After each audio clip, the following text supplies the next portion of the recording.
श्री शिवाय नमस्तुभ्यम। हर हर महादेव। छत्तीसगढ़ राज्य के भिलाई में गुरुजी पंडित प्रदीप मिश्रा जी के द्वारा 7 दिवसीय शिव पुराण कथा 30 जुलाई से मतलब आज से शुरू हो गई, जो कि 5 अगस्त तक आस्था चैनल यूट्यूब के माध्यम से दोपहर में 1 बजे से 4 बजे तक चलने वाली है। भिलाई के शिव पुराण कथा में गुरुजी ने इन नए उपायों की जानकारी दी, जो कि इस प्रकार है। पहला, स्कंद देव मतलब जो कार्तिकेय भगवान है उनसे जुड़े एक बिल्कुल नए उपाय की जानकारी दी है, जिसका एक हमने अलग शॉर्ट वीडियो दोपहर में ही बना के डाल दिया था, जिससे कि आप उसको अच्छे से देख के समझ पाएँ। और वो साल में एक ही बार होता है, आज ही सावन की षष्ठी को, तो आप कर भी पाएँ। उसका लिंक आपको हमारे इस पे ऊपर मिल जाएगा, तो वो उपाय आप उससे देखकर, अगर आपके पास समय से वीडियो पहुंच गई हो तो आप कर सकते हैं। तो आगे बढ़ते हैं, उनसे जुड़े एक बिल्कुल नए उपाय की जानकारी। दूसरा, यदि परिवार टूट रहा है तो उसमें क्या करें, इसकी जानकारी आज के इस वीडियो में आपको प्राप्त होने वाली। तीसरा, गुरुजी ने बताया कि स्त्रियों के शरीर में जो भी समस्याएं होती हैं उसकी मुक्ति के लिए उपाय बताया। चौथा, 31 जुलाई श्रावण सप्तमी गुरुवार के दिन किया जाने वाले एक नए उपाय की जानकारी प्राप्त होने वाली है। किसी कारणवश यदि आपने आज की कथा नहीं सुन पाए तो पूरी कथा का रस्ता तो आपको इस छोटे से वीडियो से प्राप्त होने वाला है। तो बढ़ते हैं आज की कथा की पहली जानकारी को। गुरुजी ने कहा, आज सावन माह की स्कंद षष्ठी है और ये साल में एक बार सावन के महीने में आती है।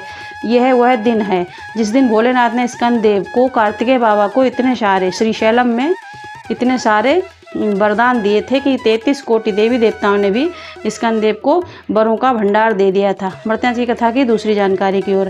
कहते हैं आज के दिन मतलब सावन की षष्ठी तिथि के दिन भगवान शिव का नाम स्मरण किया जाए या स्कंद भगवान के चरित्र का स्मरण किया जाए तो भोलेनाथ की कृपा आपको प्राप्त होती है। बढ़ते हैं आज की कथा की तीसरी जानकारी की ओर। एक बिल्कुल नए उपाय की जानकारी देते हुए गुरुजी ने कहा, आज ही ये उपाय आपको करना है। परिवार का यदि कोई सदस्य रूठ गया है, विवाद हो रहा है, परिवार टूट रहा है, तो आज के ही दिन आपको एक बेलपत्र, एक दुर्वा और एक सफ़ेद पुष्प, इन तीनों चीज़ों को शिवलिंग पर कार्तिक भगवान के स्थान पर अर्पित करना है। इसके बाद जल चढ़ाने की शुरुआत कार्तिकेय भगवान से करना है और यहाँ से जल चढ़ाते हुए शिवलिंग तक आपको चढ़ाना है। परिवार टूट नहीं सकता है, ये निश्चित है। आप वीडियो में भी देख सकते हैं, हमने इसमें भी समझाने की कोशिश की है। ध्यान रखिए, शिवलिंग में जलाधारी में कार्तिकेय भगवान का स्थान जब आप उत्तर की ओर मुख करके खड़े होते हैं तो लेफ्ट साइड में होता है।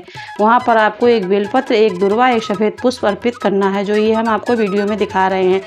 तो इस तरीके से आपको अर्पित करना है और फिर जल चढ़ाना। जल की धारा जो भी आपको कार्तिकेय भगवान से शुरू करनी है, मतलब आपको कार्तिकेय भगवान के स्थान पर जलाधारी में जल चढ़ाते हुए पूरा जल आपको फिर शिवलिंग तक ले जाना है और वहीं पर अर्पित कर देना है।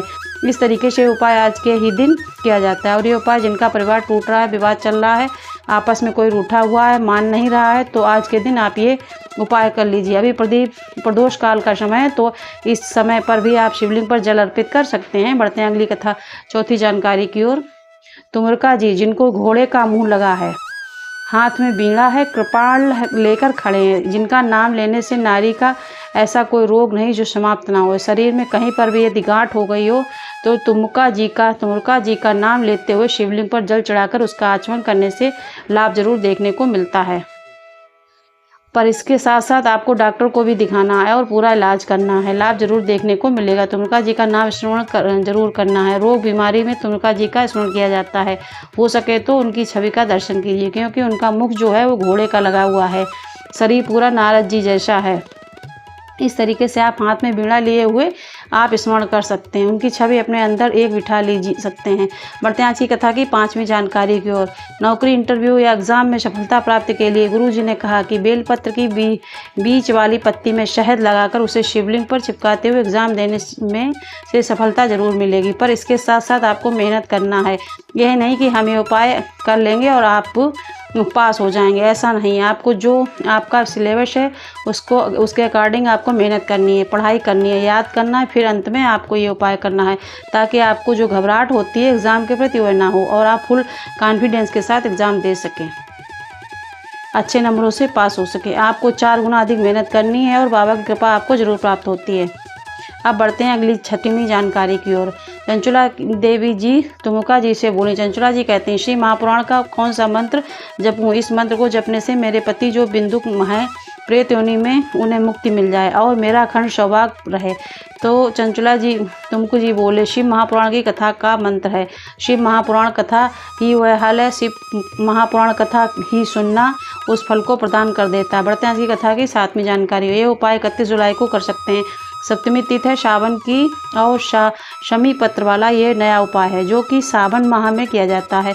सावन की सप्तमी तिथि में आप यह उपाय कर सकते हैं। मनोकामना पूर्ति के लिए या किसी प्रकार की रोग से मुक्ति के लिए आप इस उपाय को कर सकते हैं। इस उपाय को करने के लिए आपको 7 शमी पत्र की आवश्यकता होगी। 7 शमी पत्र आप ले लीजिए और इनको अलग अलग स्थानों पर आपको अर्पित करना है। ध्यान से सुनिएगा। पहला शमी पत्र आपको माता अशोक सुंदरी के स्थान पर अर्पित करना है। जलाधारी में जो बीच में मोटी लाइन होती है वहाँ पर आपको अर्पित करना है। दूसरा शमी पत्र आपको जलाधारी में जो राइट साइड में गणेश जी के स्थान पर वहाँ अर्पित करना है। तीसरा शमी पत्र आपको गोल जो कटी भाग होता है माता पार्वती के हस्तकमल वहाँ अर्पित करना है। चौथा जो शमी पत्र शिवलिंग के ऊपर अर्पित करना है। पांचवा शमी पत्र आपका नंदी का जो उठा हुआ चरण होता है वहाँ अर्पित करना है। अब आपके पास जो 2 शमी पत्र बचे हैं उन दोनों शमी पत्र को आपको अपनी कामना करते हुए शिवलिंग के ऊपर अर्पित कर देना है। अब आप यदि रोग मुक्ति के लिए कर रहे हैं तो अपने रोग का भान करते हुए 2 शमी पत्र अंत के जो हैं वो शिवलिंग के ऊपर अर्पित कर दें, या आपकी कोई मनोकामना है उसका भान करते हुए श्री शिवाय नमस्तुभ्यम अंत में जो 2 बचे हुए शमी पत्र शिवलिंग के ऊपर अर्पित कर देना।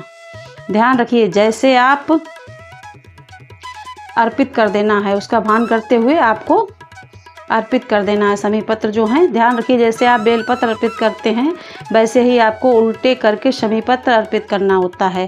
शमी पत्र भी आपको सीधे अर्पित नहीं करना होता है। जो हरा वाला भाग होता है उसको आपको शिवलिंग के ऊपर स्पर्श होना चाहिए। इस तरीके से आपको अर्पित करना होता है। साथ में आपको एक बेलपत्र भी अर्पित कर देना है। मतलब जब आप 2 शमी पत्र अर्पित करेंगे उसके साथ ऊपर से आपको एक बेलपत्र भी अर्पित करना है। इस बात का ध्यान रखना है। 7 शमी पत्र और एक बेलपत्र उपाय को करने के लिए आपको आवश्यकता होगी। अब बढ़ते हैं अगली 8वीं जानकारी की ओर। 6 अगस्त प्रदोष के दिन शिवहर में कांवड़ यात्रा होगी। आप इस कांवड़ यात्रा में भाग ले सकते हैं। सुबह 9 बजे से शिवन नदी से तट के से प्रारंभ होगी और कुबेरेश्वर धाम जाएगी। इसके बाद गुरुजी की जो अगली शिव महापुराण कथा है तेलंगाना हैदराबाद में भागनगर में होगी जो 13 से 17 अगस्त तक चलेगी। ये कथा होगी। एक कथा गुरुजी की 4 नवंबर से 8 नवंबर तक श्रीलंका में होगी। वह श्री महापुराण कथा श्रीलंका में होने जा रही है। एक बात हम आपसे कहना चाहेंगे, गुरुजी जो उपाय बताते हैं वह उपाय आप जरूर कीजिए, पर साथ साथ आपको नाम जाप भी करना है। मन ही मन श्री शिवाय नमस्तुभ्यम श्री नमस्तुभ्यम मंत्र का जाप करना है, स्मरण करना है। मंदिर आप भले ही जाएं या ना जाएं, यदि आपके पास समय है तो बहुत अच्छी बात है। आप सुबह मंदिर जाएं। 2 कलश, सभी सावन का महीना चल रहा है तो 2 कलश से जल अर्पित कीजिए। पर आप सुबह के समय नहीं जा पाए तो शाम के समय शिव मंदिर में एक दिया जरूर लगाएं, या आपके आसपास बेलपत्र का वृक्ष हो तो वहाँ पर एक दिया जरूर लगाएं। थोड़ा सा समय अपने लिए निकालिए, अपने भगवान के लिए निकालिए। जिस मंत्र में रुचि हो, उस मंत्र नाम में रुचि हो, और नाम जरूर आपके जिह्वा पे चलता रहना चाहिए, या आपका कुछ समय जो है वो भगवान के नाम के लिए ज़रूर होना चाहिए। थोड़ी बहुत पूजा पाठ ज़रूर होना चाहिए। और सबसे बड़ी बात ये होती है कि आप पूजा पाठ भले ही कम करें, किसी के लिए गलत नहीं बोलें, किसी की बुराई नहीं करें और भगवान का नाम स्मरण करें, तो भगवान आपकी ज़रूर सुनेंगे। अब आप किसी के साथ बहुत ही गलत कर रहे हैं, गलत काम कर रहे हैं, तो आप सोचेंगे कि भोले बाबा नहीं सुनते, तो भोले बाबा नहीं सुनेंगे। अच्छा करेंगे तो सुनेंगे। आप गलत करके आए हो, गलत काम करने के बाद भोले बाबा से कहो कि भोले बाबा हमारी सुन लो, तो कैसे सुन लेंगे।